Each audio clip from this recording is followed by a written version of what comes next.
को उत्तम व्यवहार सह मानविकता देखाओ। मुन्ना भाई एमबीबीएस सिनेमार उपाख्यान कही डाक्तर मानकु उपदेश देइछंती स्वास्थ्य मंत्री। आज कटक बड़ मेडिकल परिदर्शन करथिले स्वास्थ्य मंत्री मुकेश महालिंग। प्रथमे सर्जरी विभाग बुली देखिथिले, रोगी मानक भल मंद पचारि बुझिथिले। परिदर्शन करिबा परे अधिकारी तथा डाक्तरी संघगुड़िक सह बैठक में आलोचना करथिले स्वास्थ्य मंत्री। समस्तंकु गुणात्मक चिकित्सा जोगाई देबा सरकार लक्ष्य बोली से कहिथिले।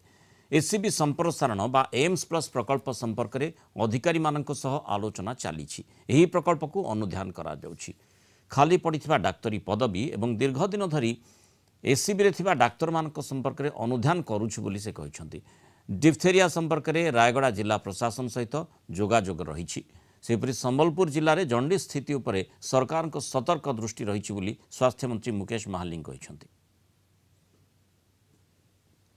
विशेष भाव में आमर हॉस्पिटल रो इंफ्रास्ट्रक्चर डेवलपमेंट उपर आमर डिस्कशन है केमती ताकू गोटे जो कथा आम कहूँ जे one of the best health care institution करि परिबा तापर गोटे कंस्ट्रक्टिव डिस्कशन होइछि से मते किछि पॉइंट देइछंती गवर्नमेंट लेवल डिस्कशन करबा मो तरफ रिक्वेस्ट कराई जे रोगी को उत्तम स्वास्थ्य केमती पाइबे भल व्यवहार केमती पाइबे या ऊपर डिस्कशन। निश्चित भाव में मुझे मुन्ना भाई एमबीबीएस पिक्चर कथा कहली जे आपण कौन ट्रीटमेंट देवे केमिति देवे सेटा गोटे अलग पार्ट किंतु लोकों को जदि भल व्यवहार टिके देवा मानविकता तांको देखेवा निश्चित भाव में से पेशेंट भल होइकी जीव तो सही उपदेश सही आचरण अपनेवा अनुरोध करछि। सार जोटा कहले आमे जतबेले सर्व करवा सेतबेले सर्व कला बेले आमे विथ सिंपैथी